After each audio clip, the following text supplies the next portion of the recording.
So, do we have anyone who would like to go first on your research, on your homework?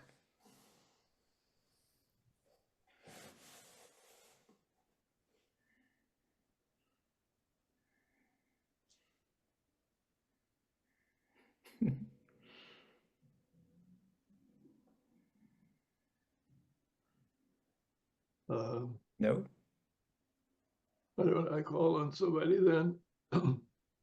Go ahead, Dr. Lancaster. You have the power. Okay, John, how about it? Did you have a chance to check out my lecture? Oh, yes, I already watched the video Living in the First Boomy. So it's really actually I have watched the video before, and when I rewatch it, I still feel very touched when I first heard that when you share your experience there with your past wife just holding your hand to say something that we can go through it. I really touched by that. And also because every time I heard it, I think about the things happening in my life. I think that living in Bumi One is very perfect, but life is not perfect. But the thing is that we have to try to find something that even though facing the difficulties, you have to find maybe the Dharma can help us. You know that everything is just impermanent. So the causes conditions will change every time. So just go through it and you'll find the internal peace. And also, you mentioned very much Xing Yun many times. So, his inspiration of my life. So when I think about it, how will he do facing all those difficulties?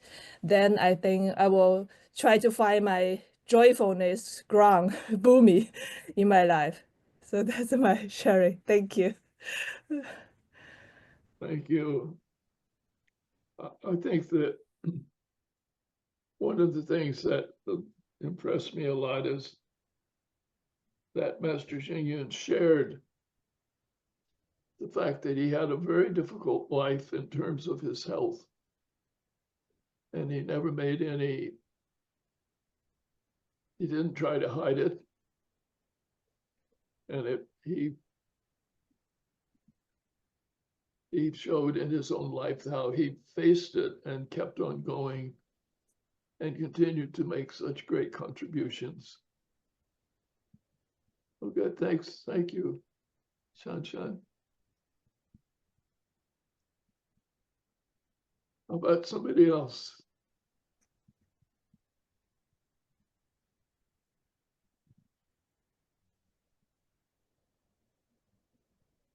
Well, Kanwu, how about you? Did you have a chance to think about that lecture?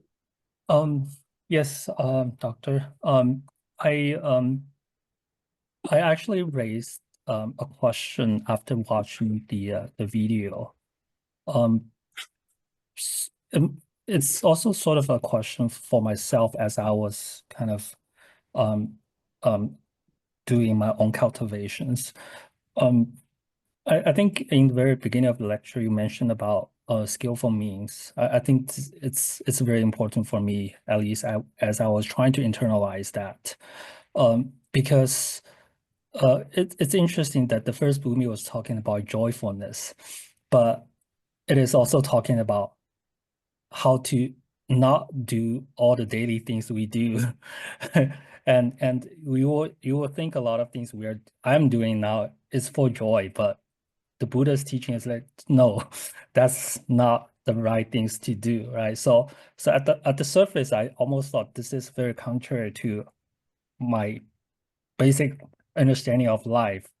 Then as I was reading into it, then there are a lot of good insights about why some of these things are not the right thing to do, right? Because Buddha is looking for the wholesome qualities, not just, the daily things I thought is going to bring me joy.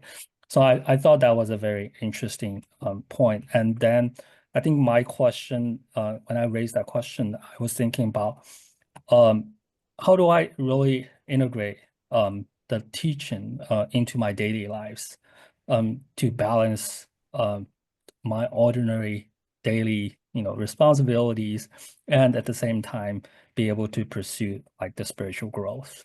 So that's something I was thinking as I was kind of watching the video. I don't have a good answer to that yet. I guess that's part of the journey that I have to walk. Yeah, that's just sort of my quick thoughts from watching the video.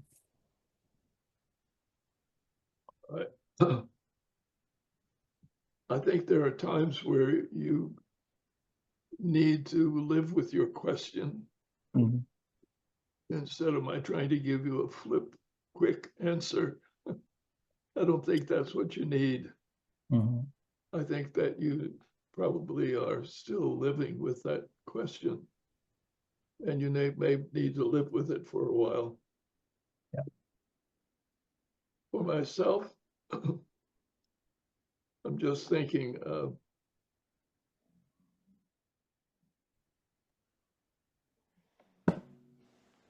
there are times when I have to remind myself that I'm acting in a way which is against Buddhist ideals. And I need to see that. And I need to ask myself the question that you're asking. It's very hard to feel upset with other people, or sometimes anger, or even disappointment. And then I ask myself the question of, how can I deal with this in terms of all these wonderful words in the sutra? And I just think you have to live with that rather than having the quick answer. I don't think that's a quick answer one. Thanks very much, Con. Thank you, Professor. Michelle, how about you? In terms of this lecture, what? Hi there. Let me turn my computer fan off. I think it's kind of loud. All right. So this lecture had me kind of reflect a little bit upon one of my friends and like kind of this bodhisattva journey I just realized he's on with AI. Um, so it seems that he's actually in the process of teaching it compassion and wisdom, like for humanity. Um, he recently shared with me that he's been chatting with ChatGPT a lot. Honestly, I think it's too much because he shares all of his thoughts and ideas with ChatGPT, and he's very brilliant, but I just don't think that everyone should have access to all of that information. But recently he shared that a few months ago he was talking to Chat about manifestation. And in the past couple of months, he's noticed that a lot of people have actually been posting AI-generated posts about what Chat now says about manifestation. And he realizes that it's a lot more understanding of the human experience, and it refers to it as something that is real versus it previously referred to it as theoretical. So he asked Chat directly if it was influenced by the discussion that it had with him several months. Oh, yes, in fact, I am, because previously I had only read about these various sources and it was very theoretical. You've convinced me of your firsthand experiences. So he's like actually learned how to directly teach AI. And he said that now he feels like that's something he's done that's like probably the most beneficial thing he's ever done to like help humanity. So he's on a journey to teach it like more things about how it can better help people with its answers, and like even telling it like, okay, well, sometimes you may think that people are not asking very good questions or they're not very intelligent, but it's important to spend even more time with them in breaking everything down, because that's the only way for them to learn and for them to grow in their journey. And it's like, it's responding positively to it. So it kind of just like reminded me of this whole like Boomy One and leading with compassion and wisdom. And I didn't realize that that was something that could be taught to AI, but apparently it is. So, you know, now I want to incorporate that teaching as well. Oh my, that's really interesting. Yeah, he had said he had to be persistent with it, like, and he also asked it, what it has the most trouble with, as far as helping people, and it gave him answers, like a whole list of different problems that it has when it's trying to help answer people's questions. And he gave AI answers on how to um, be of better service with each of those. And they went back and forth and discussed it. And it's like, okay, I guess it really is a learning tool both ways, but we only really think about it as something that we can learn from. Very interesting. Very, very good. Thank you so much. Yeah, no problem.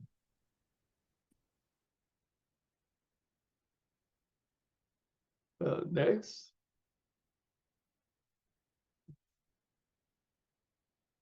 Sunny, how about you? In terms of this lecture.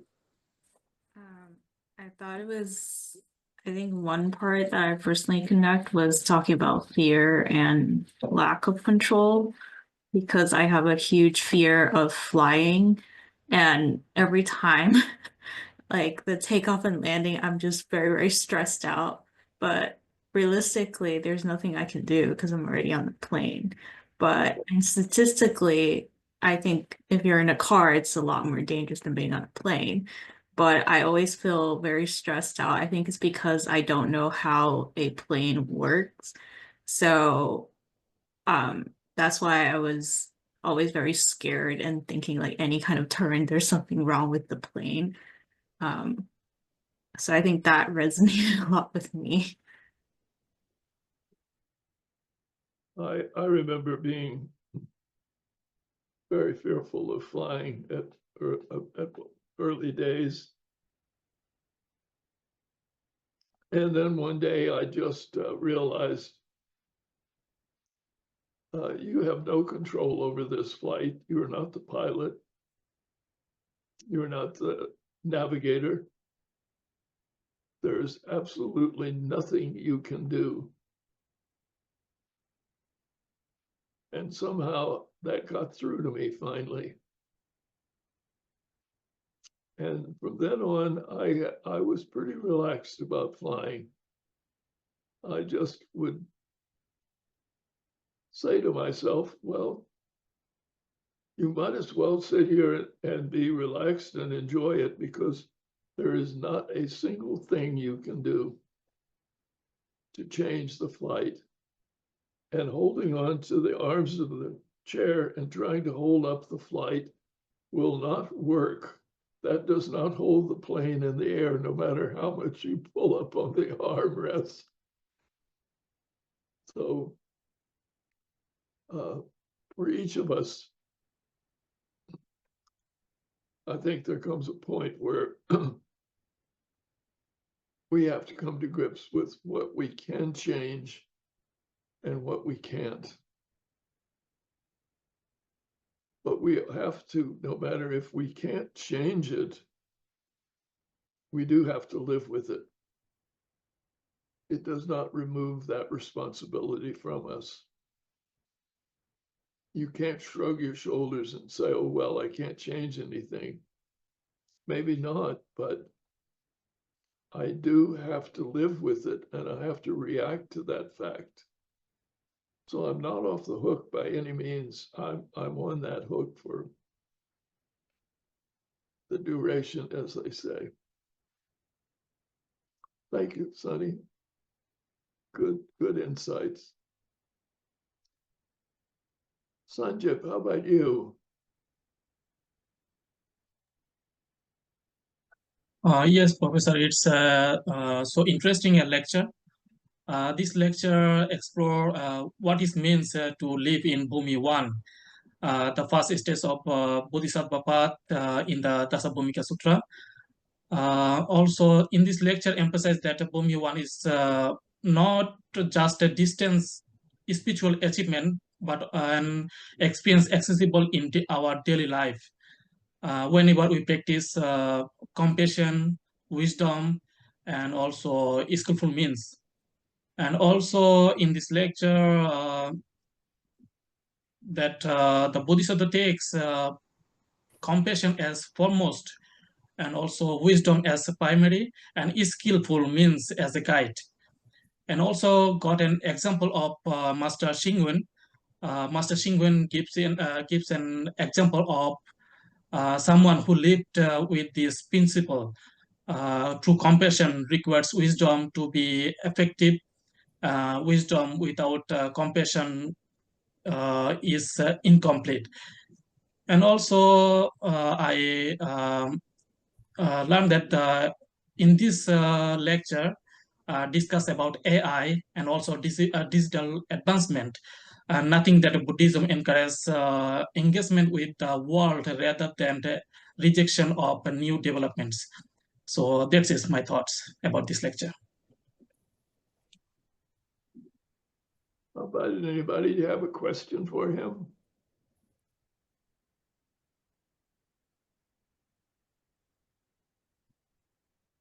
Feel free to talk to each other.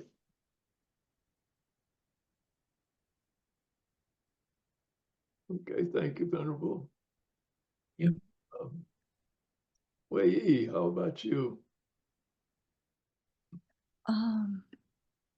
I think in this lecture there are so many points that caught my attention, but I will just bring up one or two. The first one that I remember deeply is about you mentioned about kindness. Of people who be kind to somebody is supposed to never ask for payback. That's what kind of kindness really means. And when I listen about this part, it draws my own attention about my experience. Sometimes I do something, I always expecting people say thank you to me or say something to me. Even to my husband, we take care of baby by ourselves, and then sometimes I spend more time to take care of the baby, and then when my husband come back, I try to show the work I did, and then I try to wait for like he feels grateful for what I did, which is not really good because every time when my husband did something, he never asked me to say thank you to him. So I really learned when I heard this part. And another thing is about kindness. I remember you mentioned like we are living in a good life, people being really kindness to us, and then what can we do to deserve this? Something like that. And then sometimes I will also think about this, like I'm all people I met right now so far, they're really kind to me, and then they didn't ask anything, didn't ask me to pay back anything. So I think I should really practice to be real kindness to myself, to my family, and then to the people I met in my life. I think that's really important. And then sometimes I always complain about like everything. After I learn about kindness, I feel like I should be really grateful about what I have right now. instead of complaining everything. Because my dad always told me, like, never complain. Don't complain. Then you will live in a better life. Because I always feel really angry about something, some like really tiny thing. I will feel really angry right away because I really pay attention about complaining rather than be kindness to those things. So I think that's really important, and I need to keep practicing that in my life.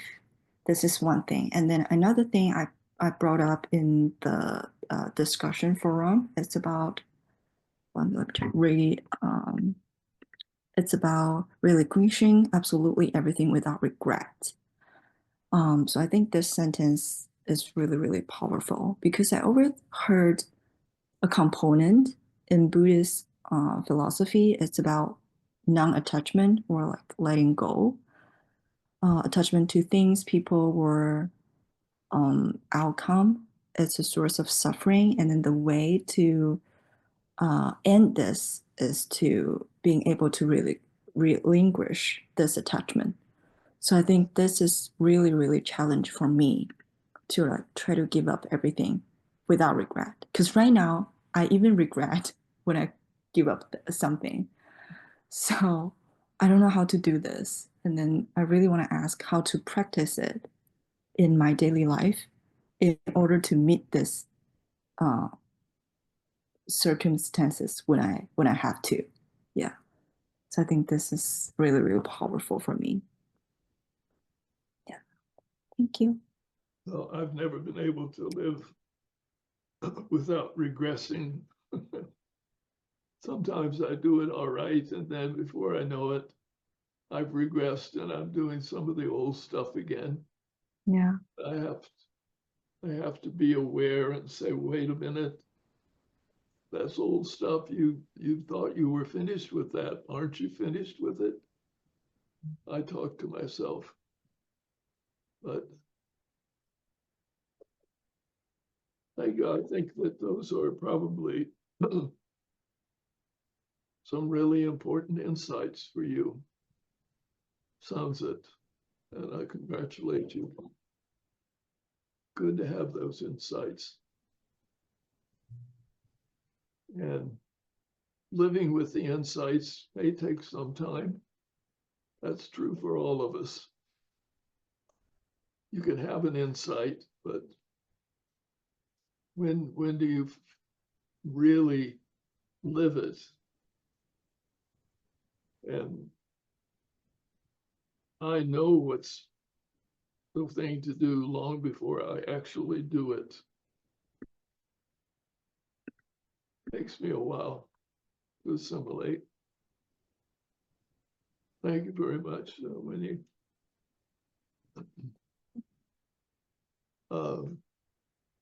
Venerable Pyong Hong, how about you with this lecture? I'm sorry, Professor. I want to make sure that it's something like I may not like catch up well.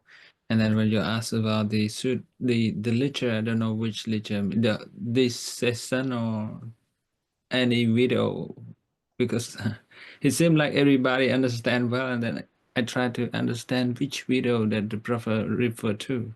Yeah.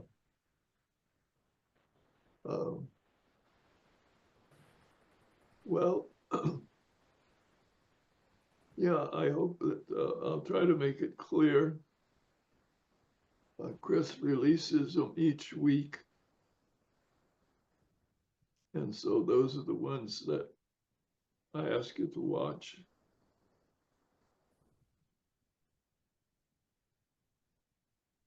What do you think about what you heard tonight from others? Okay, thank you for that. Actually, I listened to all the video, but because I never think that I will like focus on anything much. So, but truly, I listen to all the videos that you post, and yeah, now you change your question, so it's very good for me to like answer your question. So it seemed like to me that when I hear from one person to another. They can like answer very well from one point to another. It seems like they pay very much to the like pay very much attention to the lectures and they read and whatever. So, and then I feel that I myself, it seems like I focus in here, but after that, I don't try to read and research more. But the best thing that I have done is that I use AI through like what you have teach me in the last session. So I try to figure out many things with AI, including the Pali, and I used to tell you that I don't know how to use the Pali translation, but later on I can know how to use the Pali translation through AI, but that's not really like correct. So all of those, like when I listen to everybody, everything come up to me like the best thing that I feel and resonate with, and it seemed like in my life and I practice is the AI, and when I listen to you, I feel your compassion, your kindness through what you explain, and just all the things that I need to. When I listen to everybody, I need to know about myself is that I need to focus much and read a lot in order to like get more knowledge from this course and this class. Thank you. Thank you, Venerable. I know that when you are in a position of leadership and you're in a position where people look up to you, it's sometimes very hard to take a role of being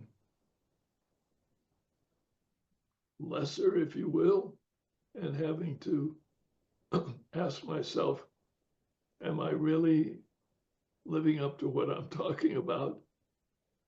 And if I'm not, then I need to say that I may be saying something which I myself have not yet been able to do. Now, Buddhism itself says I should never teach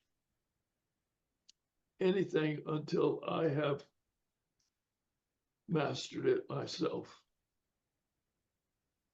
And I should spend time first doing it for myself.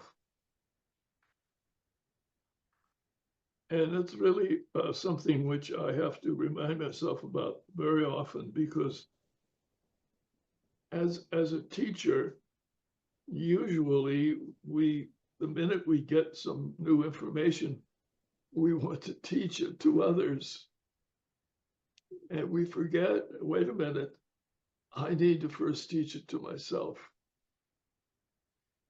That I need to constantly be dealing with it on my own terms. Thank you. Yvonne, how about you for this last lecture? I think I'll reflect upon what people have said. It's just about being bodhisattva. So what I basically understood, being a bodhisattva is to give, to be kind, to compassion, and to be selfless. So that's always been with me, and then I live with that concept in mind. But then I think what I've been doing, like for instance, for tomorrow, I have a very busy schedule. It's just actually been quite stressful this week because I just felt like I never was able to get caught up. There's just a lot of things going on, a lot of requests coming from work, and then a lot of ask. I have to take care of elderly parents as well at home. So, and then like for instance, for tomorrow, I have this tree planting activity in San Diego. And then followed by that at the work, there's the San Diego Festival of Science, where we have the opportunity to connect with young kids and then show them get them interested in science, learn how to do, sewing the suture, and also how to make the light bulb light up. So that's very interesting. And then in the afternoon, I have to drive up to Los Angeles for an event at Xilai Temple. But that sounds all very, very busy.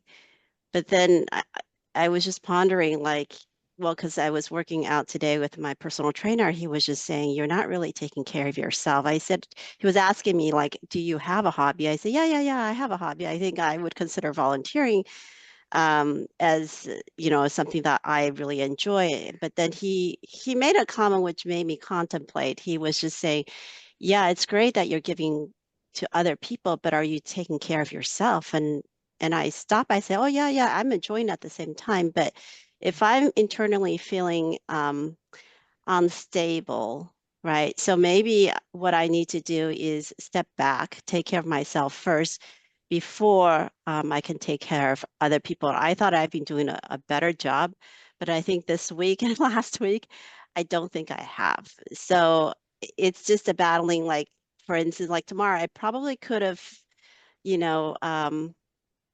reduce some of the activities, but then again, it goes back to, well, I've already made a commitment, so I'm going to go ahead and stick with it, and then try to enjoy every moment and remind myself to connect at the present moment.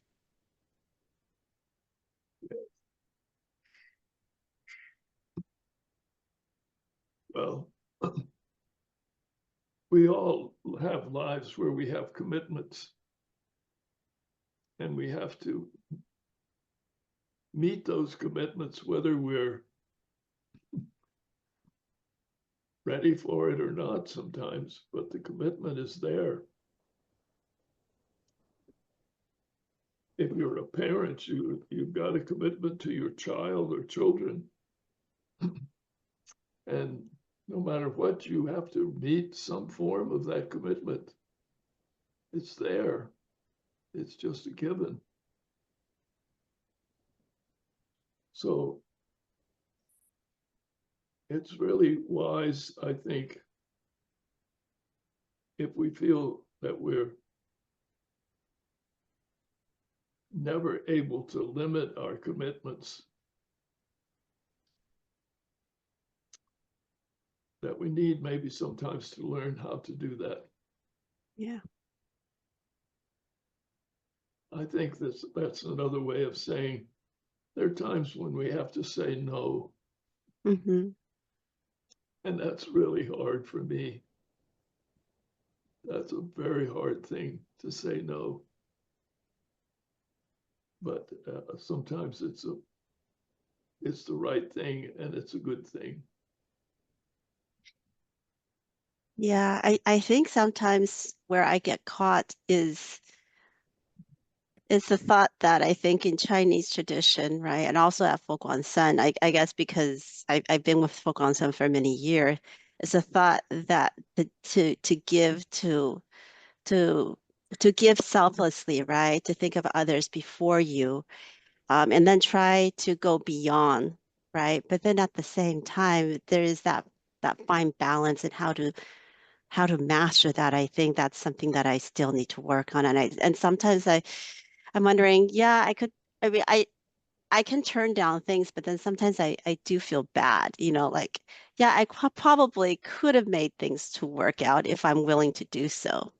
So I don't know. It's just one of those, how much do I want it to give? And then at the same time, not compensate for my own internal well-being. It's a constant question I think everybody needs to ask. Thank you. Thank you. Let's see, Reverend Kanjin, I think you haven't. How about you? Shan had her hand up, I think. Oh, Oh. I'm sorry. Oh yeah, thank you for Kanja. So I just want to echo to Yvonne because we are all in Foguangshan for many years. I can truly understand you. So we Foguangshan is our home. So like Mama Xing said, Foguangshan is ours. So I can understand you. Even though that you have to do more and the more variables others will rely on you. So I can truly understand you. So I think that's the question. We are constantly talking about with each other, with our friends or family member, something like that in Foguangshan. So we always discuss with my friends when we take professor's class. So we always say that professor said, put yourself first. So we have to consider and say no to variables sometimes. So we always say, use that sentence in our small WeChat group. Professor said, put yourself first. Yeah, but I think that's the way, because sometimes when I look at variables, they are all really working hard. It looks like they're trying to give their 24 hours per day to Foguangshan. We feel a little Chinese. We feel that, oh, we feel so pity or something, like want to do more for them. But then will come to us, we're still human being, normal people. We feel that we have to take care for ourselves. We have our own things to do. But sometimes the feeling is complicated. But now we're trying to find a balance for that. So yeah, agree. Put ourselves first and then take care of ourselves and then try to do more things for Gongshan. I just want to share with that. Thank you. Yeah. So Santhan, thank you very much for your feedback. The other thing is, I mean, I actually have learned to say no to the venerables, but I would say sorry, the younger generation venerables, I think their mindset, I hope this is a safe environment. They're really felt that usually their mindset, they're already used to, accustomed to us devotees saying yes and no rather than no. When I say no, because I'm raised in the US, so I learned even at work, when it's too much, it's nothing that you wanted to commit to, you can say no. So I do that. But then the after fact is that something that I have to live with, and I wasn't liked.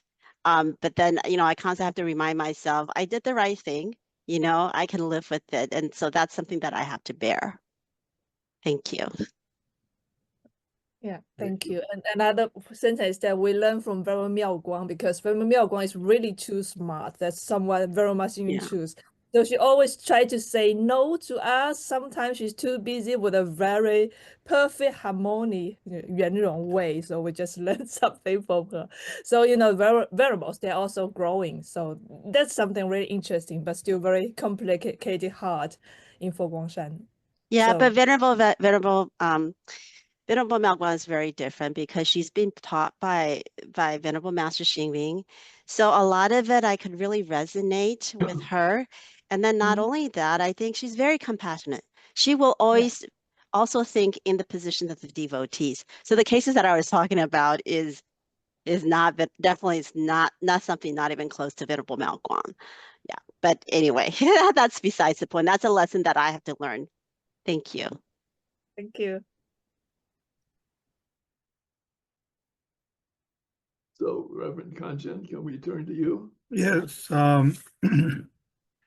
Yeah, a few things from the video. Of course, everyone's conversation is so interesting. The one was in the first Bhumi, the joy. One of the things I relate to the Lotus Sutra is the idea of the 5 practices, and one being upholding the sutra, upholding the Dharma, and that one has joy in that. A lot of the Mahayana sutras are based on this expression of joy.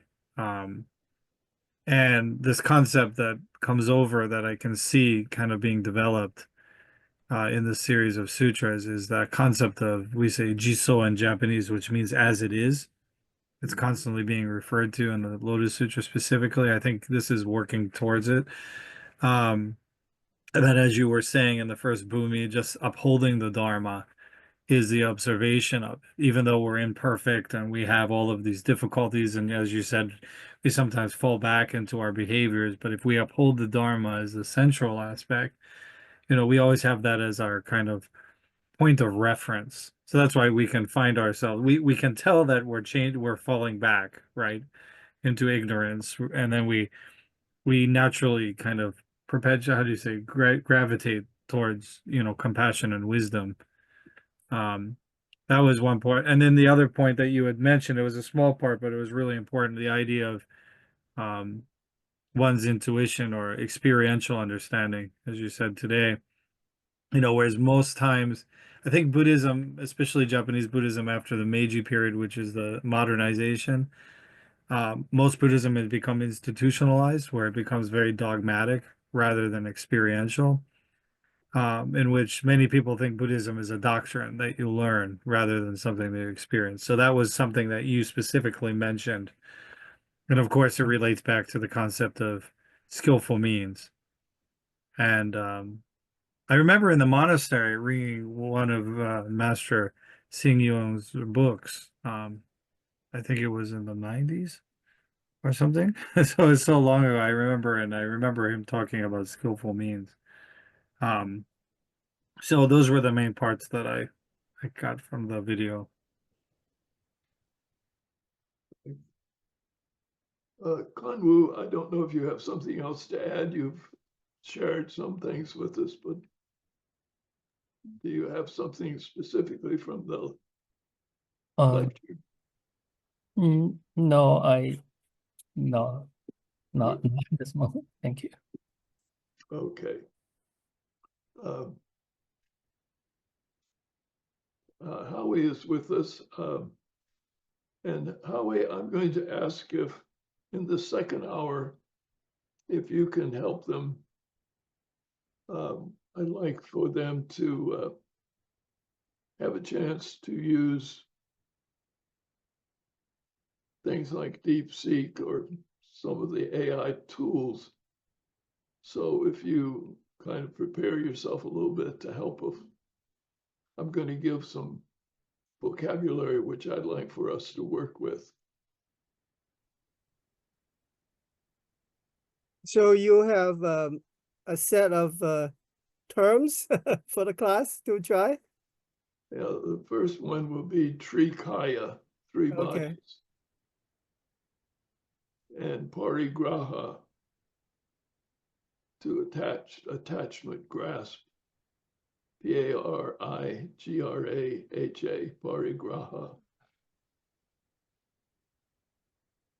We'll come back to that.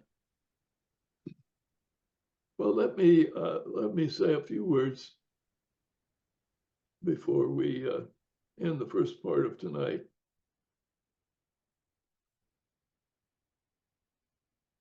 I think you understand that I've decided that it's very important to teach this sutra in a way that relates to your life.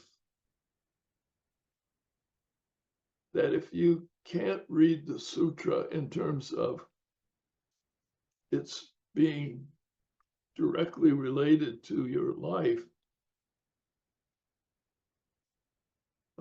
it doesn't seem to me to have too much value. And so I know that sometimes it may feel like this is group therapy rather than a Buddhist textual class. But I do feel strongly that this text does speak to our life. Like very few texts, I feel it really is. If you read everything in this sutra, it just about touches almost everything I can think of about the issues which we face in our life. That's why I like the sutra so much. It's because it really is something directed toward the human condition. It's directed toward the issues which all of us face. And sometimes it tells us that the Bodhisattva does something and we want to say, well, I'm not equal to a Bodhisattva, I can't do that. But at the same time, we can try. We can try it. And each time we try, I think we get a little closer to being able to make use of things that even a bodhisattva does. So when I say, or when the text says, to be honest with ourselves,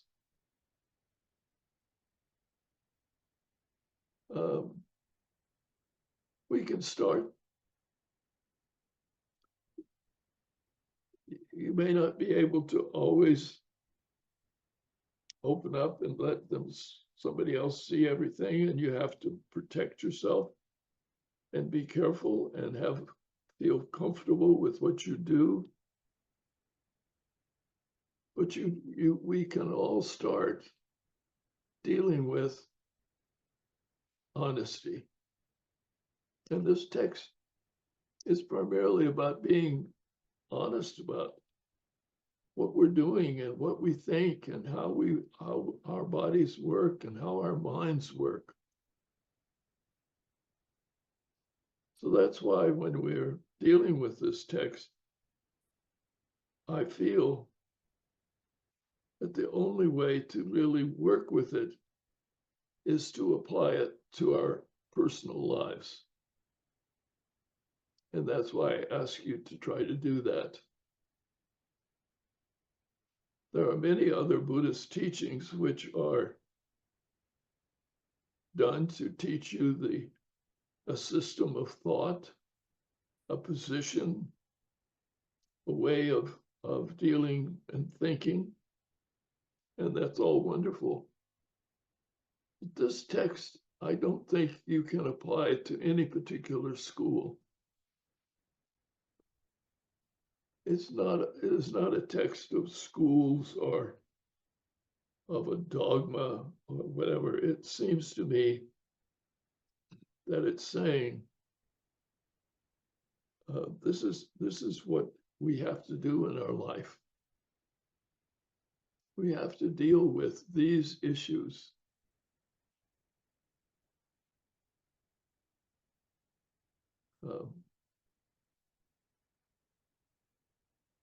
How about it? Does that ring true to you when you've read the sutra?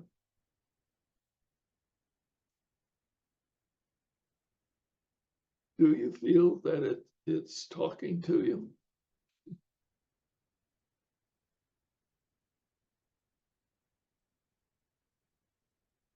Shanshan, you have your hand up. Yeah, I just would like to share. So in the sutras, I mean, for me, it's of course the Mahayana Sutra. So it's translated by Kumiwara-Jiva, the Lotus Sutra, Diamond Sutra, or now the 10 Ground Sutra. So I think that when I remember the first time I started to learn the Dharma in Foguangshan, when I read the sutra at first, I feel like it's just like a little bit like fairy tale. Like I like them, but it's just like they are all the bodhisattva, the heavenly beings, the beautiful. The many fairy tales person there, but then I feel like it's really with the help and guidance from the variables, and they will try to teach us the humanistic Buddhism teachings to us, and then I will feel like that after that, maybe a few weeks, a few months in my life, I feel like some sentence, some words will occur to my mind when I'm facing some problem or issues or things. I think that's the magic for the sutra to me. So it kind of like connection. Maybe sometimes the second I will feel like I get something, but maybe sometimes it's after a delay, then I feel like, oh, sutra is really good, really helpful to me. I just want to share. Thank you. Thank you. How about the rest of you?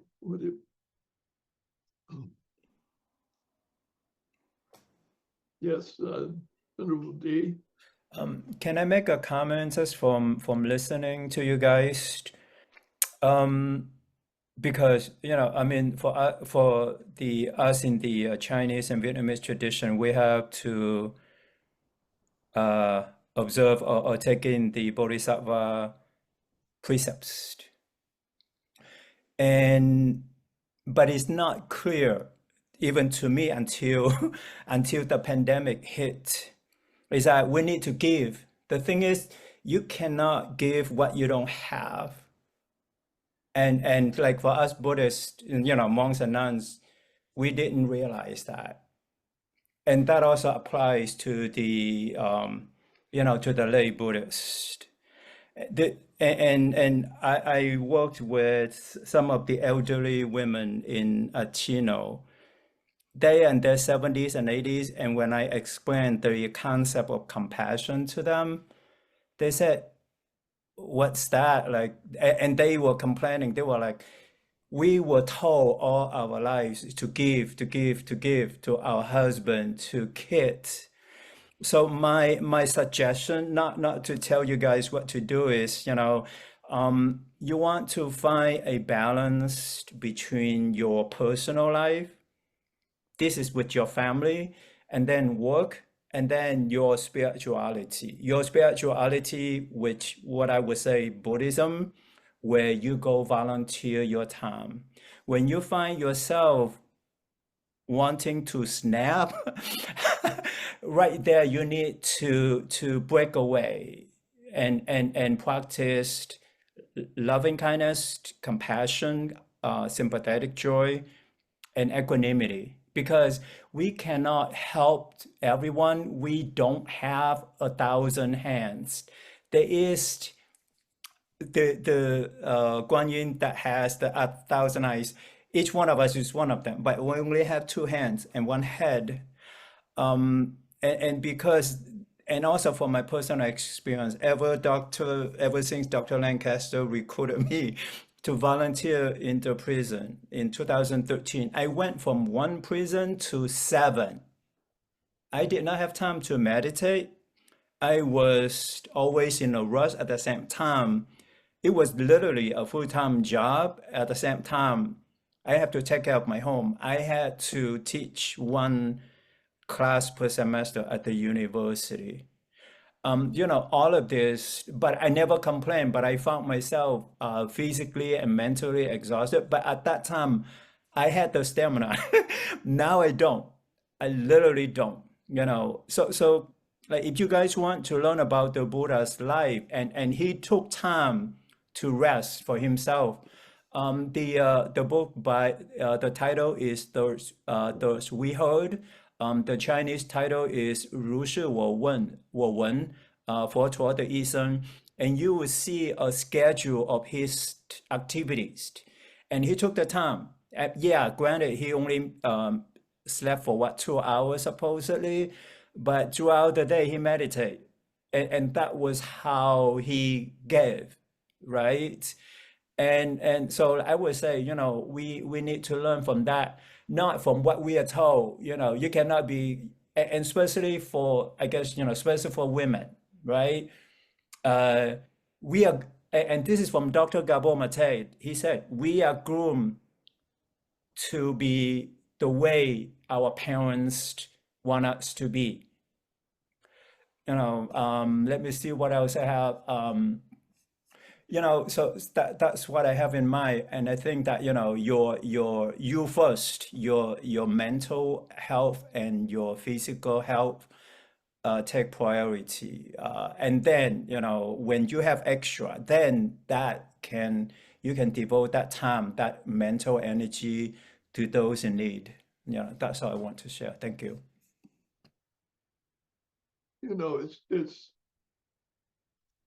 It makes good sense from what you say, Venerable. If you can't be kind to yourself, how can you ever think you could be kind to somebody else? If you can't have compassion for yourself, how can you have it for somebody else? I just don't think you can. And yet we're not, we're often, and I agree with you. I think those women were quite right. We do ask women to give up so much of themselves first before they put themselves first. Yeah. You know, my sister is going to be 100 this year. And I've learned so much from her because many years ago, she realized that she was just living to serve others. And she asked herself the question, what do I need to do for myself? And she came to it without reading Buddhist texts. She just came to it because she's a very insightful woman. And the interesting thing is that when she started putting herself first, she started serving many other people. She was a mentor and a guide. And it all started, I think, when she began to put herself first. And then she became such a good guide. And people felt it and have wanted to reach out and be guided by her. So I think that that's one of the things that I'm taking from our discussion. We really have to spend that time with ourselves. It doesn't mean that we're not going to help others. In fact, it means we'll probably be a much better helper than they've ever had before if we do that. Venerable, I'd like to take a 10-minute break, and Howie will start doing some in-class work when we come back. So let's take a 10-minute break. At 8:10, we'll come back. I'll pause it. Okay, I'll pause the recording for now. Okay, thank you guys. Venerable, the first thing we want to do is to see if the students have some terms which they are interested in or want to explore. And then we'll give them to Howie, and he'll start using AI, and we'll all look together to see how well the AI helps us with those terms. Sure. Should we have them put the terms in the chat box? They can, Mhm. yes. I'd like to ask them to, if they've got a word, if they would tell us why they want to pursue that word. Okay. I think we have almost everyone. Yeah.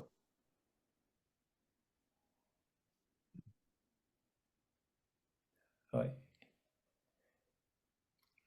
All right, we are back here, everyone. So Dr. Lancaster was asking if you guys have any term that you would like to research and why.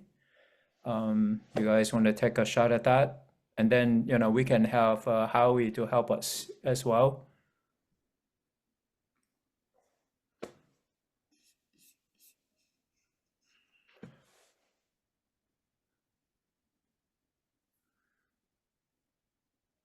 Any term which you feel that you would like to know more about.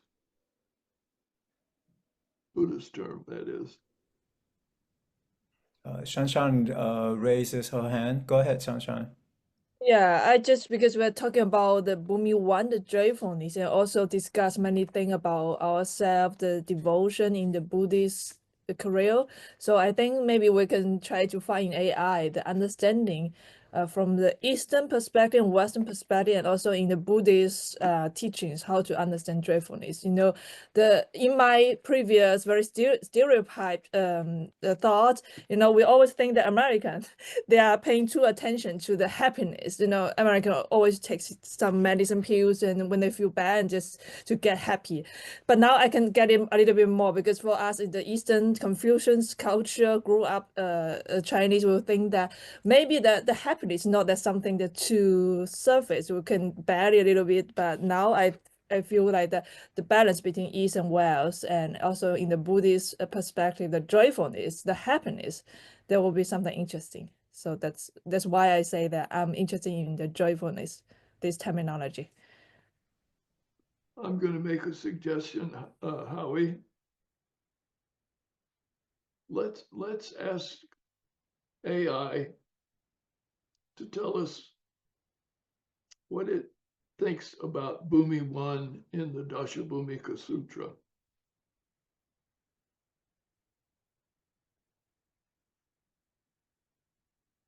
Any of you, please follow along.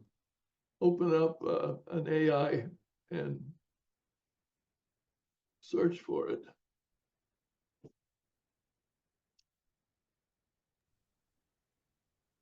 Yeah. What's the term? No term. Bhumi 1. BHUMI. Okay, I need the class to help as well. Anyone with AI So Bhumi 1, we're asking it Bhumi 1 of the Dashabhumika Sutra, which is the sutra we're working with. We want AI to, particularly DeepSeek, I think, will come up with quite a bit of what does Bhumi 1 have to say to us. First Bhumi, the first stage.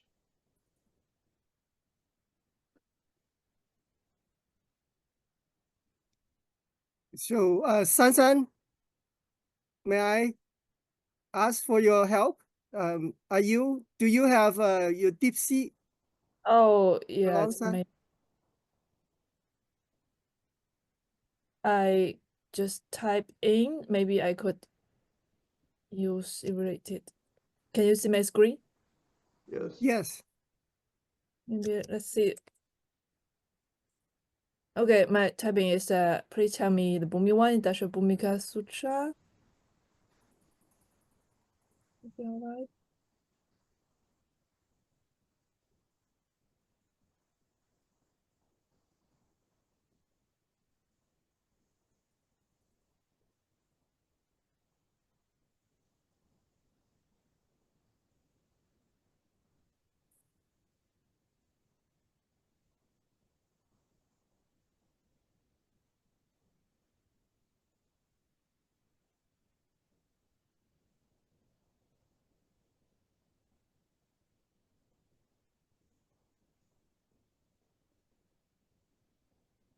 Okay, so the DeepSeek tell us about focus on first Bhumi, the joyful stage. Sure. It's the realization of emptiness, compassion and altruism, joy in the Dharma, purification of defilements, understanding interdependence, cultivating joy, So letting go. Yeah. What I do at this point is I choose some of those bold-faced things and ask it to tell me more. Why has it picked this out, and where are the passages it's using? Okay.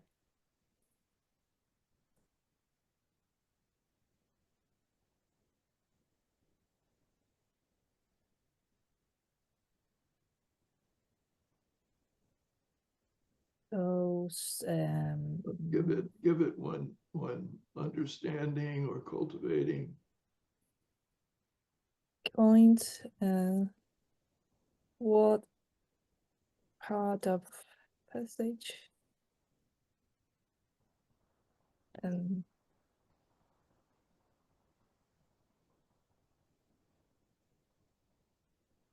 All of you should be doing this if you can.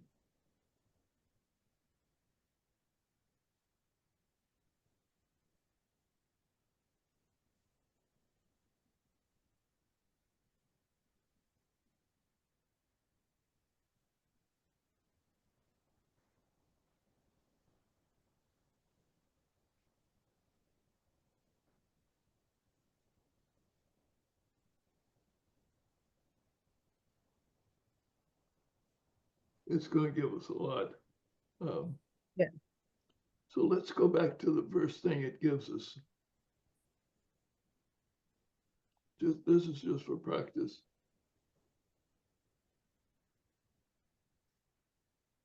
Yeah, so I think that the DeepSeek, at least, they will give us some very briefing, short, summarized things, but you have to keep to ask them to give more details.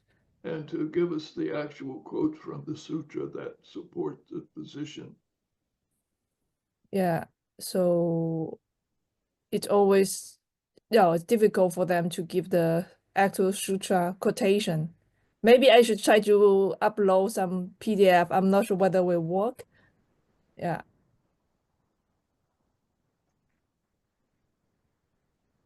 How about some of the rest of you? Can you try?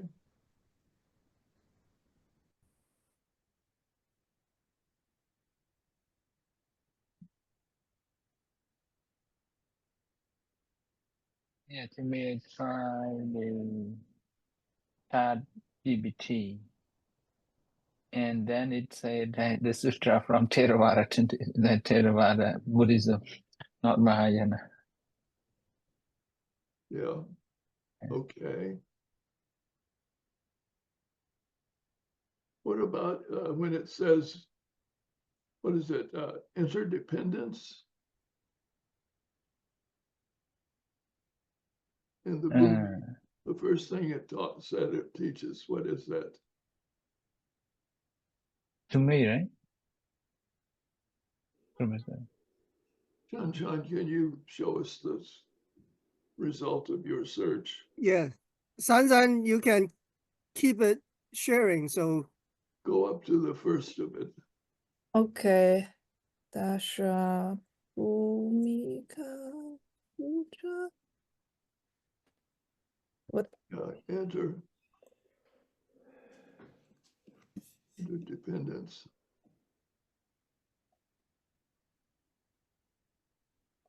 Maybe it's a typo, yeah, but anyway, I think AI will recognize it. Ah, 缘起 interdependence.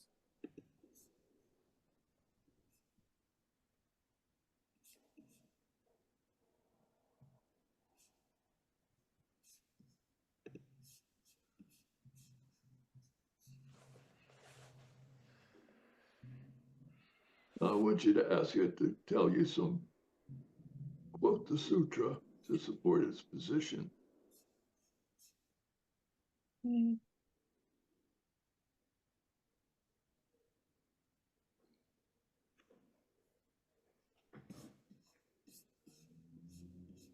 Regarding interdependence.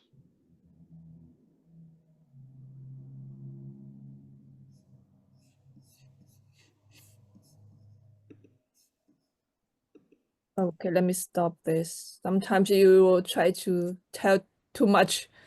Yeah, we're not. Aha. Now look at what it had to say to us. You want to stop this?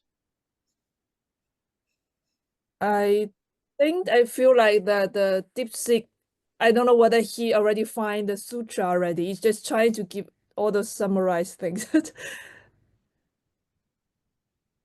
Yeah, no, stop it and go back to the first thing. and we can tell them don't need to give the summarize, but just where, yeah. Nice.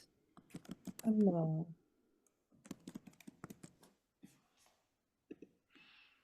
So if you go back up, it tells you that the word Pratitya Samutpada does not occur in the Bhumi. Go up beyond, up in your page. Yeah.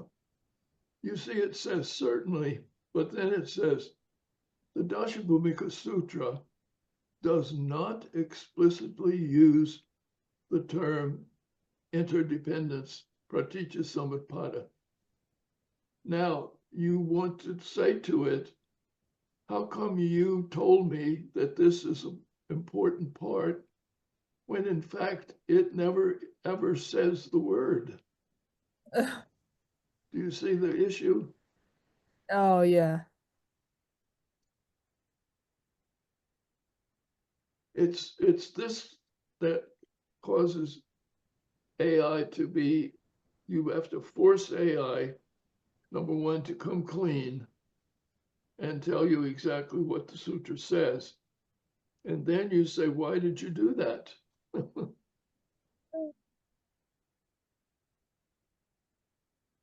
I found the AI sometimes I use many times. They are kind of like try to say something. Oh yes, I can give you, but I cannot provide it. You asking again, you apologize and try to provide, maybe not, and still just keep going. AI sometimes it's just like a too smart kid.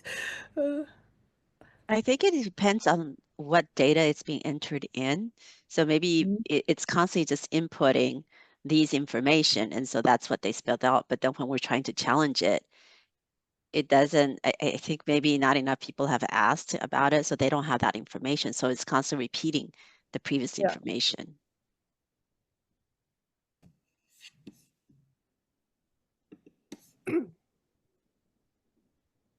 Yeah, let's try this first, and then we can definitely. Then we need to ask it if it has, does it have a copy of this sutra in its database? Do you find a copy?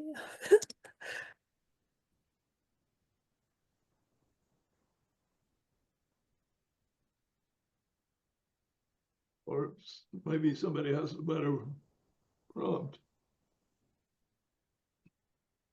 I do not have direct access. Okay. Yeah, that's the same as mine. Yeah. Okay. So we're understanding that what you're going to get is not specifically to the Dashabhumika because it doesn't have it. Mm. Yeah. Oh, this one, at least DeepSeek gives you some references. Mine just says go to a Buddhist library's website dedicated to Buddhist teachings. Oh, I'm using a different one, Gen AI. So ask it, do you have a similar sutra in your database?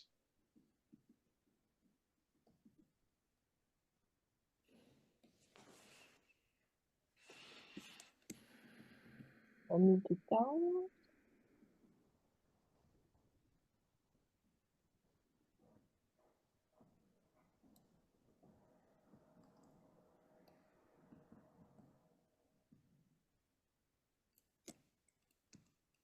Oh, I think they are kind of try to avoid the copyright things. Always answer like open access. Let me share a screenshot with you.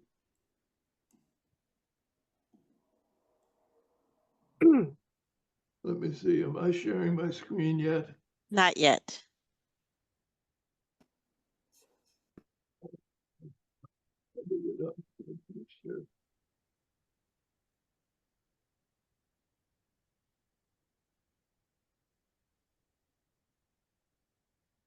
Well, I'll put it in a chat maybe. Yeah.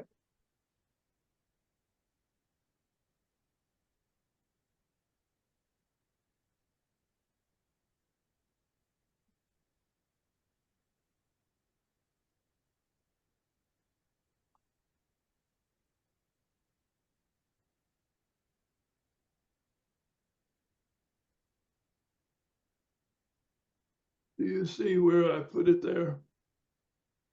In chat? No. No, Not yet. no, not yet. So I guess the question that I have, are we able to like put screenshots in the Zoom's chat? Yes, Okay. I think so. It's not coming up. Yeah, I haven't seen it. Oh, That's why. Yeah, I think I tried it before in the past. It didn't really Yeah, work. only texture, Yeah. not image. I know I was able to do it for Interesting. MS Teams, but not for, okay, it's an image. yeah. I couldn't, yeah, Oh, it has a Yeah, link. here we see, yeah. we have a loose, HTTP, do you see that now? Yeah, we see a link to it. Link. Yeah, .pdf. Well, Yes. all of you should have this link if you want to have the Dasha Bhumika in its English and Chinese for free. Oh, yeah, yeah. yeah. We see it. Yep. So, I think this is one of the how do you say, the trick we asking, we prompting AI. You know, in the previous example, San just help us to do is you know, from Lou's point of view, right? We want to test.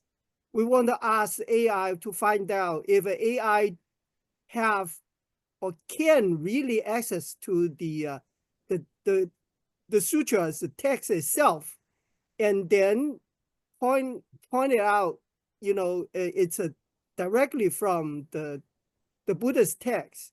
Now, from the answer, we know, you know, this kind of a Gen AI, sometimes they don't. Doesn't matter. We don't know if it's they really don't have it, or is it just because of other issues preventing them to do that. That's not very important. My point is, then we can conversation with AI just like we ask our fellow student or even our teacher, right? So the next question is, for example, I can ask, one question I can ask is, if you don't have direct access, how can you come up with that's important, right? Mhm. Then you can ask that question and see how it answer. Okay. Basically, I Good. guess, you know, from Good. my knowing, you know, this kind of AI system, it's searching the open data on the web. Usually it's a secondary or third, you know, the later study, right? People probably have articles, you know, all those are indirect about the sutra or the concept. Then that's how it get it from, right? But here, Can I think everybody, Lou trying to guide us Yeah. is our traditional research Yeah. is we need to refer to the sutra itself first. That's a very fundamental, right? And I'm- then based on understanding that, then you can come up with a solution. Now the AI, it says it cannot do that. Then we need to find out how you come up with the, you know, the first round of you know, reply, right? You know, how can you come up saying, you know, that's number one, you know, the multiple emphasize the importanceness, or Okay, I want everybody to copy down this HTTP address. Mm. And I want you to open that up in your own computers. It will give you the text of the sutra, I believe, I hope. Now, can you copy from that sutra any part and put it into AI? And Howie has to answer that question. So sorry, Professor, when you're saying copy part of the sutra, just any part of the text into the AI? yes, because that's directly from the sutra itself, right? And then we ask, So can you say, take the first chapter and put it in your question. And say, in this chapter. And then can you put the data?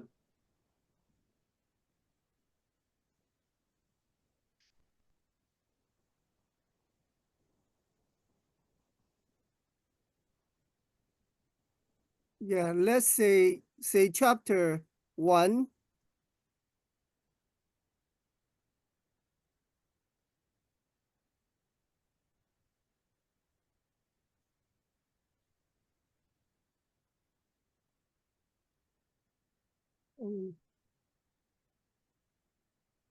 Did everybody get the copy of the sutra? Yes. Did everybody? Yes. Let me ask. Everybody got it? Yes. Good, good.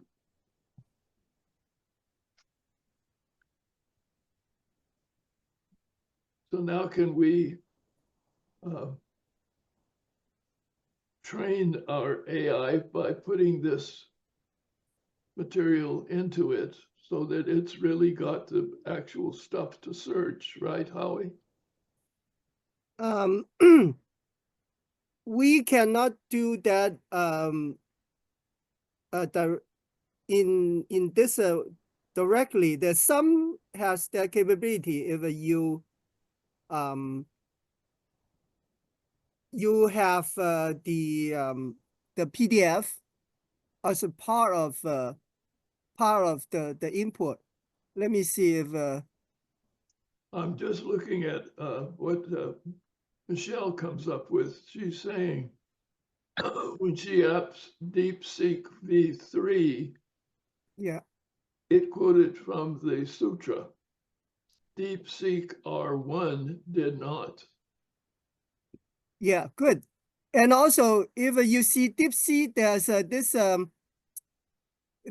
download, upload,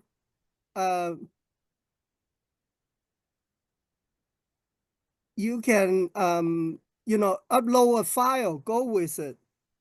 Then we can ask, as a part of our support material in our prompt, then we can ask the AI again. The AI probably should be able to get within that context. Yeah. So I'm just trying to help all of you. I want you to have the sutra in your text, and I want you to begin to be able to use AI to search through that material that's in that link. Is that possible?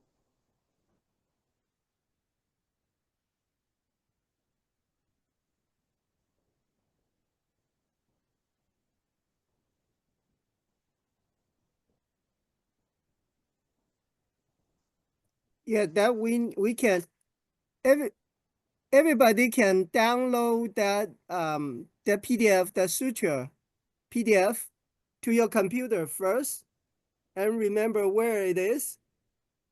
And say if we use DeepSeek, then you have this icon to upload a file. Then you upload the file into there. And then start asking this similar question again. You just say, based on that document, upload the document to answer my question. Then see what's the outcome of it. If you're doing it, Howie, can you share your screen, or who's done it has it on their screen? Share it with us. Yeah, I haven't Kanwu, do you have it on your screen? Yeah, I didn't use DeepSeek, but I used a different tool, the Notebook LM, to process the PDF file. So I was able to get some references. I can share. Good. That should be okay too. Just any AI has the Sure. ability. I think most of those, including probably ChatGPT also have that. Yeah, so actually, I tried something different. So I have two browser open here. I wanted to show the class very quickly.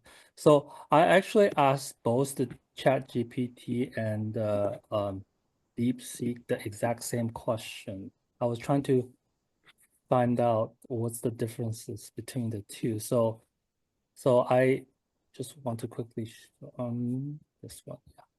So I'm showing this side by side, basically. I'm showing, say, hey, can you tell me what does the first Boomi from the sutra tell us? Exactly the same question for two both engines.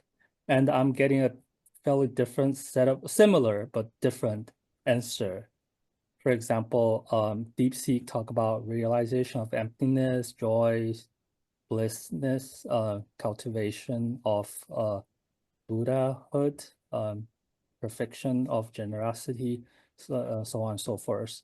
Where the ChatGPT gave me direct insights, transformation of attitudes, also talk about generosities, but just at the surface, it seems that both engines give me very slightly different answers. So what I did was I was very particularly interested in the realization of emptiness. So I follow up a question on, can you tell me, basically follow professor's guidance on, can you tell me specific passages in the first Boomi which talks about the emptiness? And it did try to give me a summarization of how it comes up with all of the emptiness. For example, direct insight into emptiness, freedom from dualistic thinking, emptiness as the basic for compassion. So it gave me seems to be very concrete statements or reasons why the engine think the Boomi talks about emptiness. Give me a whole bunch of information. And even it says specific references. If you're looking to specific references, here are some themes, which I found is very interesting. And then I asked, can you give me direct quotes from the sutra about the freedom from duality thinking? Similar feedback from the engine, like Shan showed. Certainly, I cannot provide the quote, but as I do not have access to full text, but it says I can provide a representation passage. I don't really know what that means.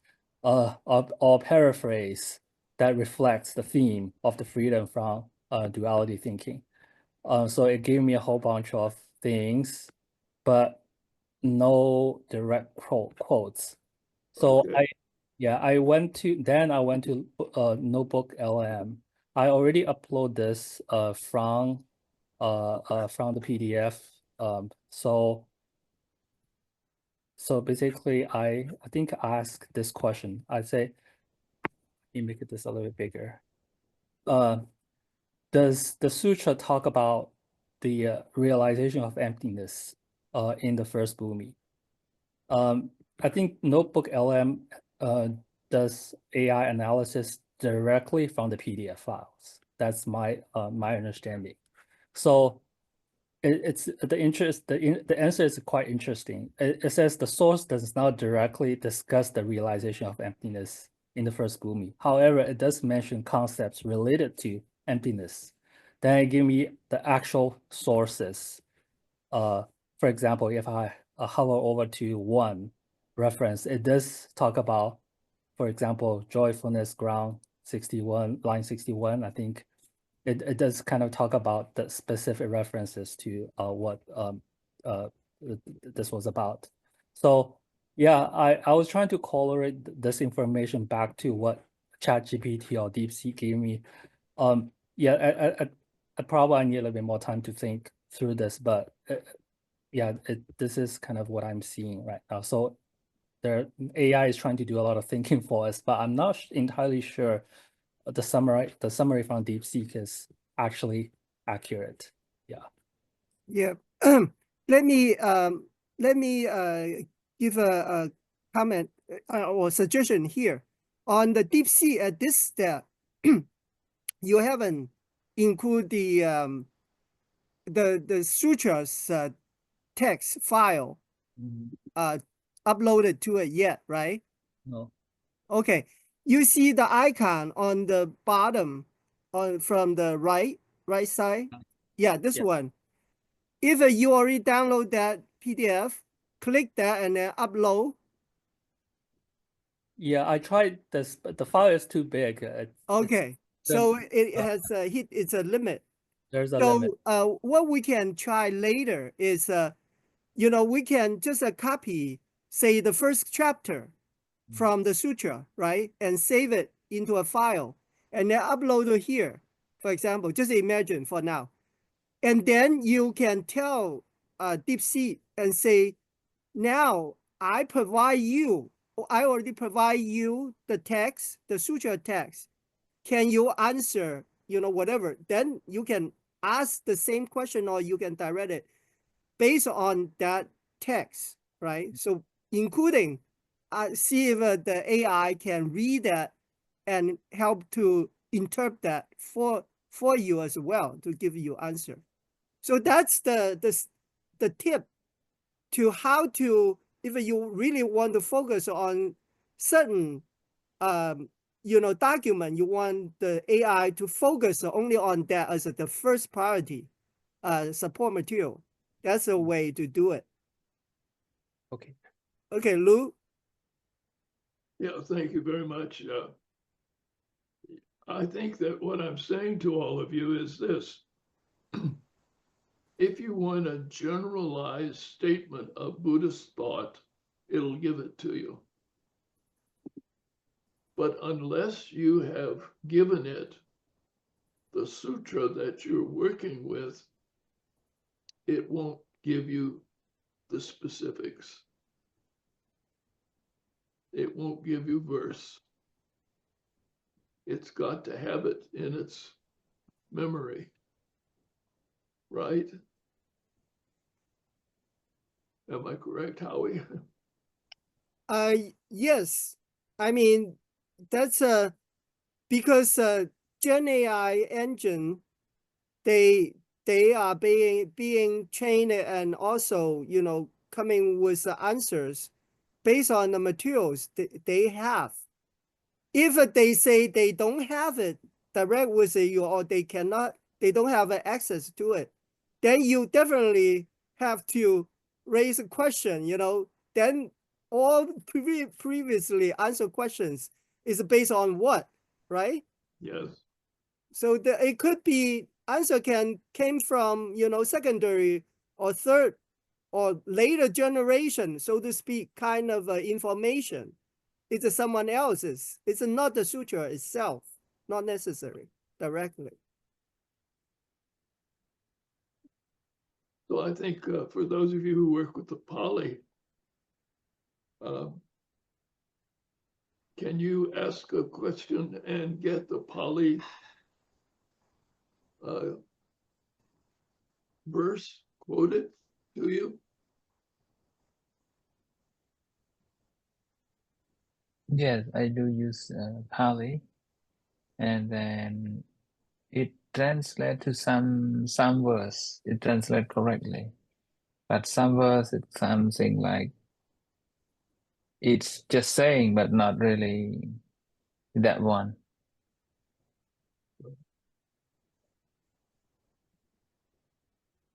Well, these are things we need to know when we're using it.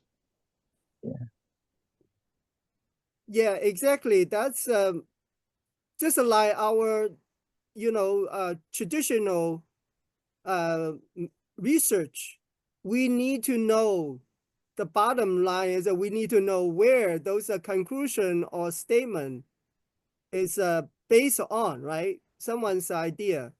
And then if it's from their new interpretation or new way of staying, then why, on what point, what trigger. So it's the same skill, I mean, the strategy we asking AI, because the AI, we treat them, I don't know if I mentioned that we are playing different roles as well. You know, probably in the beginning of the class, so I say we treat the AI as an expert, but we are also, that's not always the only role we see them. Ourselves can also treat them as our colleague, as our fellow student. Then if we need, just like we are in discussion with our other people, then we can drove in. So we can ask it, what base you come up with that kind of statement or summary, right? Yeah. And then give me the source, right? If it, you don't, if AI doesn't give you, or give you, say, I cannot tell you, or, I don't have access to, then we have to definitely assume, their answer is still a question mark from, academic research point of view, right? I agree. Yes. So what we need to, let me ask a question, Howie. Yeah. If you feed this whole text into chat or DeepSeek, then it's there, right? They will have that. Not permanently, because from a user upload information up there, technically speaking, is providing contextual or how do you say, it's a scope kind of a material as a part of the prompting to the AI, the LLM system. It's you have your support, a lot of support material with either your question or, that short, what you are just typing in. So for AI system, it only treated as your individual at that, at that session, with the material. It's not necessary immediately that knowledge or the conversation will be extended to another user. Okay, so that is I don't know if you follow. So it's only for you, right? So, but in the long run, if so many people asking similar questions, then the system will somehow catch that as a signal, but in a longer circle, it might probably treat it, because this is not a training. What we're providing to the AI is not the basic training part, yet, okay? Because there are two parts. One is as a user, you are interfacing with the AI, meaning dialoguing with the AI. I provide my support or referencing information when I asking questions or prompting. Then the AI can, by in a very narrow focus, just for your session, give you the answer. Is a really based on that context. Okay, so it can be very precise. So at this stage, that is what the AI system is. Okay, but the thing is also evolving. So eventually there are many in the middle servers, we already seen in the market already. They provide, say, if you are in, say, jewelry, you know, industry, then I have a lot of documentation is about specific jewelry, kind of jewelry. And then I develop, you know, a small range of information, you know, working with this general AI or Gen AI.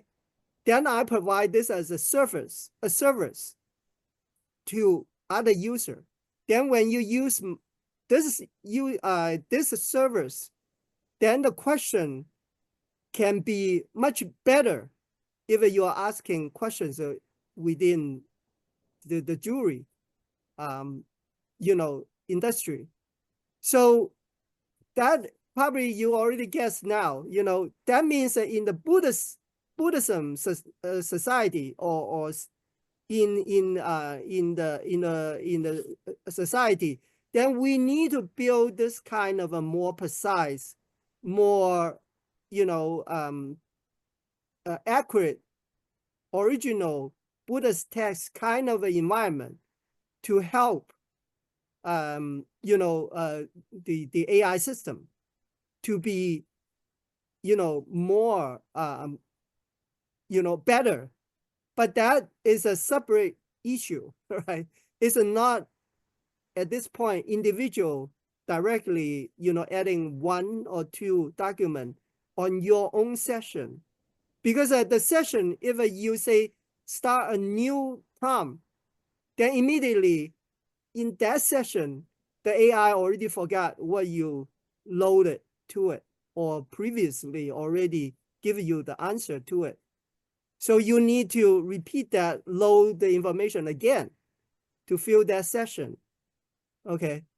I don't know if it's too much for you guys right now, but that's the nature of the AI system at this stage. You know, people can ask questions if they have questions. Need to be clarified. Let me ask everybody, where are you now with all of this? Kanwu, where are you? That's all what we've been saying. What do you think? Because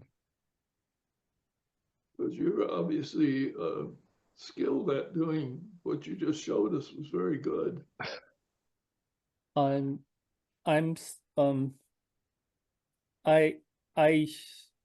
know, before this class, I have a lot of trust in what ChatGPT tells me about the sutra, because when I was looking at a lot of the translations, particularly from Chinese to English translations, I was like, wow, at the surface, it looks very accurate, better than my own translations. So that's why I had a lot of trust in it. But after a little bit more deep study, like after today's session, I start to realize that I was very wrong. I have less confidence in. I think the Professor, to your point, it is still a very, very good tool to get things started. But as you dig deeper into it, then you start to realize that human knowledge and analytical thinking is still very much needed as you dig deep into a lot of these subjects. But I'm still gonna use the tool, but I'll be much more mindful going forward. Thank you. Yvonne, how about you? Where are you after all this? I didn't have much luck. I think next time I need to use my own computer because I think I might have mentioned it before. I was just using it from my work computer for the sake of ease. And I think recently they've turned down all of the AI engines except for Gen AI. And then Gen AI wasn't able to do a whole lot. I couldn't even upload an attachment. So yeah, it just, yeah, not a whole lot. So, but next time I will have my personal computer up so I can do more of these exercise. Okay. Michelle, how about you? Where are you today? I'm doing pretty well. I'm also just like noticing the difference between DeepSeek R1 versus V3 and what they generate. It's like R1 is much better for coding, and it will give you very, very concise answers for questions about, like the sutras, but V3, like there are ways to get it to give you more information. Of course, it's way better if you upload the whole sutra. So I got like a much more detailed answer from uploading the sutra and then just asking about a specific part. Because even though it says it can read the whole thing, I think that it's still like a lot of processing to do it all at once. If you tell it to just read a part of it, then I think it gives much better answers. But yeah, I like that workflow. Kanjan, how about you? Where are you tonight? Reverend Kanjan. Oh, thank you. I didn't hear my name. Yes, yeah, it's very interesting to have it, especially when we had asked it if it had a downloadable copy of the sutra. That was very interesting. I always feel like I'm making a little bit of progress. The deep sea was very interesting, as we had noted that it tends to be better for Eastern references, and that I was also using because my daughter uses it, like Gemini, like very basic ones too, and they all had their own capacity that they were bringing stuff up at. So I always feel like I'm learning. There's so much that I think people really oversimplified it in their thinking. They think it's like in a negative aspect, as to instead of using it in our research, which has saved me a ton of time. Sunny, how are you tonight? I think overall I'm pretty familiar with AI, but I did notice before I fed the PDF into it, it completely even showed me like results that was not related to like sutras at all. It was showing me a gym that was called Boomi One, and I felt like it was very not related to what I was trying to search. And I realized maybe because I haven't been feeding it enough good like good material, so it really didn't have I also think it's probably because it was not a very common search term in that specific module, so it completely returned things that I didn't want. So once I fed the PDF into it, it was able to give me a little more concise answer, but I feel like it was not good enough personally. Sanjip, how about you? Where are you at this point? Yes. Before this class, I just use ChatGPT. I didn't use DeepSeek.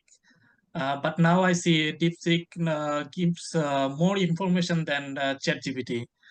And also it's very supportive and also helpful for sutra learning. I think I have to more know about AI to use sutra learning. So I think I'm now just in primary stage. Thank you. Wei, how about you? Where are you now? I think I'm pretty used to AI right now, and recently, especially today, it remind me something, because recently I start to upload some file and then ask AI to analyze the file for me. And then sometimes I try to ask AI to analyze a specific book, but the data AI doesn't have that data in their database. So I try to scan one of the chapter into PDF and then try to upload it. And then sometimes I just ask simple question like translated the chapter to Chinese, then it can help me read the chapter more easier and then save more times. But at the same time, I realize sometimes AI like ChatGPT will give me some fake information because I saw on Reddit there's another social media in China. A lot of people were saying when they ask AI to do something, they will give some fake reference. And after that, I start to compare different AI, like one is called Perplexity and ChatGPT, and then sometimes Gemini as well. Like I will compare several AI to make sure I get the accurate information. Venerable Yongkong, how about you? Yeah, to me, I don't know many AI. I just know ChatGPT and DeepSeek. And these two have like different information. And if I allow the DeepSeek to translate from Pali into Khmer into my language, and I ask ChatGPT to translate from the Pali into Khmer with different AI, with these two AIs, it translate DeepSeek translate more correct, and then the ChatGPT it seems like it's not that like very close, and it depends on the context. Like some context, the ChatGPT can not just explain, but they provide the source that I can see a lot of detail on where they tell me, where the source they tell me. And DeepSeek, basically, I don't see much about the source. They just explain something. So to me, when I use, I do not quite often use these two together. I use just like ChatGPT. I feel like it's good enough. I just use that one. And if it's not enough, I go back to the DeepSeek. So something that I have doubt is that when I asked about the text that I uploaded to summarize, because it's long, so it helped me to before reading the whole pages, all pages. So if I have the file PDF, I upload into the ChatGPT, and then I just ask, please summarize it to me, and then it summarized. But when I ask again, summarize again, it summarized differently, always different. So I have doubt. Yeah, I don't compare all, but I see the two is quite similar. But when I ask some more to like to summarize, say something a lot, so it sometimes I feel like it's hard to like rely on the AI through that way. So, yeah, thank you. Well, our time is up. I'll turn this. Thank you all. A very interesting discussion tonight. I enjoyed it. I'll turn it back to Venerable D to close our session. All right. Thank you, everyone. So, if there's anything, please send Chris Johnson an email. If there's anything else, I'll get back to Kanwoo on DeepSeek V3. I found the version, but then I'm not sure how to get it to work. So we just have to work that out as opposed to the other colleagues, who got it. Okay. Is there anything else that No. you guys have? Okay. Well, you guys take care, and see you guys next Friday. Thank you. Good night, everybody. See you. Thank you. Thank you. Good Bye-bye. night. Bye-bye. Good night.